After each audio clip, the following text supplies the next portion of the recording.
It was scary, obviously. It was kind of weird. Just, I can't believe this is kind of happening to me. I was 39 at the time, and so that seemed probably too young, and I was too fit and too active and not obese or anything like that. I wasn't, if you put me in a lineup, I probably wouldn't be chosen as the obvious heart attack patient.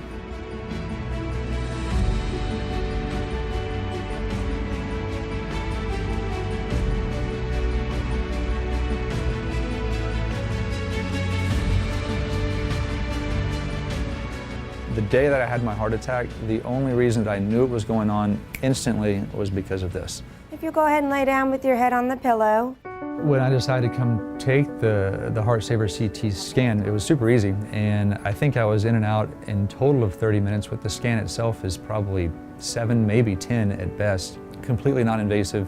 You leave your clothes on, I think you even leave your shoes on, and you simply lie down on the bed and the machine takes pictures of your heart. That is the only reason that I even fathomed that I was at risk for a cardiac event, was because of this machine over my shoulder. What we're looking for when an individual undergoes a HeartSaver CT is calcified plaque in the arteries that give blood supply to the heart, and calcium blooms on a CAT scan. It shows up as white on a grayscale, and it's very easily detectable. But when an individual actually sees this calcified plaque in their arteries, when we can show them their images and say, this is the plaque that's growing in your arteries, oftentimes that has a large impact on the patient, and oftentimes incentivizes them to remain compliant with their medications, diet, and exercise. You'll go in and out of the machine a few times. The earlier we can detect signs of premature heart disease, the more likely we are to break the natural progression of that disease. So David was very proactive in terms of his heart health. He came here, he got his HeartSaver CT, and was able to identify himself as a premature former of heart disease.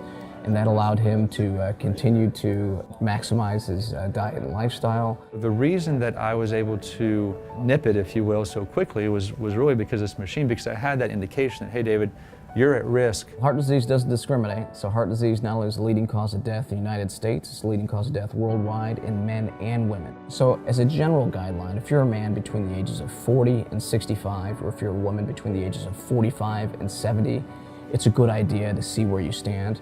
HeartSaver CT has some of the most minimal amounts of radiation than any CT available. You also don't need contrast to identify this calcified plaque, so there's no IVs, there's no screening blood work to make sure your kidneys can handle the contrast load, because there's no contrast necessary. So not all CAT scans are the same. Have a good day. Without the Heart Hospital of Austin and the HeartSaver CT scan, I wouldn't have had the knowledge that I have today and that I had at the day of my heart attack to allow me to make quick decisions. I'm grateful to what I learned here and from the doctors here and the technicians here, because it's allowed me to save my life.